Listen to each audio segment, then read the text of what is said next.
Di balik gemerlapnya gedung-gedung pencakar langit dan perumahan mewah, ada realitas lain yang sering terlupakan.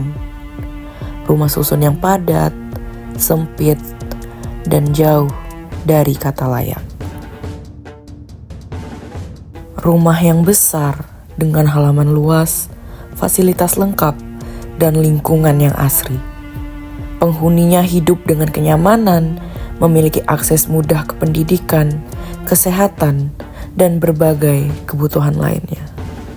Di sisi lain, kehidupan tampak berbeda. Di rumah susun yang penuh sesak, satu unit kecil dihuni oleh banyak anggota keluarga. Fasilitas bersama seringkali terbatas, akses air bersih terbatas, dan ruang bermain anak pun terbatas. Ketimpangan sosial bukan sekedar tentang perbedaan gaya hidup, tetapi juga soal kesempatan.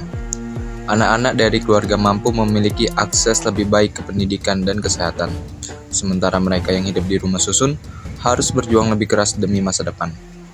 Akibatnya, jurang sosial semakin lebar, kemiskinan terus berputar dalam lingkaran yang sulit diputus, sementara sebagian kecil masyarakat menikmati kemewahan yang tampak mustahil bagi sebagian lainnya. Kemiskinan menyisakan persoalan ketimpangan. Sebuah penelitian mengungkapkan bahwa di Indonesia, anak yang tumbuh di keluarga miskin cenderung memiliki pendapatan yang lebih rendah dibandingkan dengan orang dari keluarga tak miskin. Ketimpangan sosial merupakan salah satu masalah besar di Indonesia. Ketimpangan banyak sekali jenis-jenisnya. Contohnya adalah ketimpangan dari segi lingkungan. Ketimpangan sosial lingkungan merujuk pada perbedaan dalam akses dan kontrol terhadap sumber daya alam dan lingkungan yang mempengaruhi kualitas hidup berbagai kelompok dalam masyarakat. Ketimpangan ini seringkali terjadi antara kelompok masyarakat yang lebih kaya dan berkuasa dengan kelompok yang lebih miskin dan terpinggirkan. Kelompok yang memiliki kekuasaan dan sumber daya cenderung mendapatkan akses yang lebih baik terhadap lingkungan yang sehat dan bersih. Sementara kelompok yang lebih miskin seringkali terjebak dalam kondisi lingkungan yang tercemar, kurang sehat, atau bahkan terabaikan.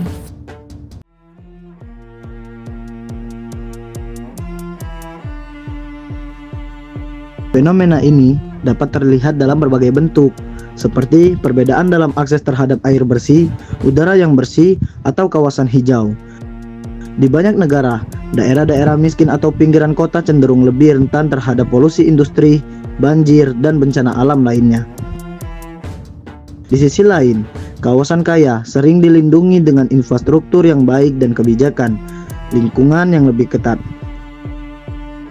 Ketimpangan sosial lingkungan ini bukan hanya masalah distribusi sumber daya alam, tetapi juga mencakup ketidakadilan dalam pengambilan keputusan tentang bagaimana sumber daya alam digunakan dan siapa yang mendapatkan manfaat darinya. Penyebab utama dari ketimpangan sosial lingkungan seringkali terkait dengan faktor-faktor seperti ketidaksetaraan ekonomi, kurangnya partisipasi masyarakat dalam pengambilan keputusan, dan kebijakan pembangunan yang tidak inklusif. Oleh karena itu, solusi untuk mengatasi ketimpangan sosial lingkungan memerlukan pendekatan yang holistik, termasuk pemberdayaan masyarakat, perbaikan kebijakan publik, serta upaya untuk menciptakan pembangunan yang lebih berkelanjutan dan merata. Tapi, perubahan bisa terjadi. Pemerataan akses pendidikan, perumahan layak, dan kesempatan kerja dapat mengurangi ketimpangan. Semua pihak, dari pemerintah hingga masyarakat, punya peran dalam menciptakan kesetaraan. Menjadi miskin bukanlah takdir. Jika kita peduli, jika kita bergerak bersama, masa depan yang lebih adil bukan sekedar impian, tetapi kenyataan.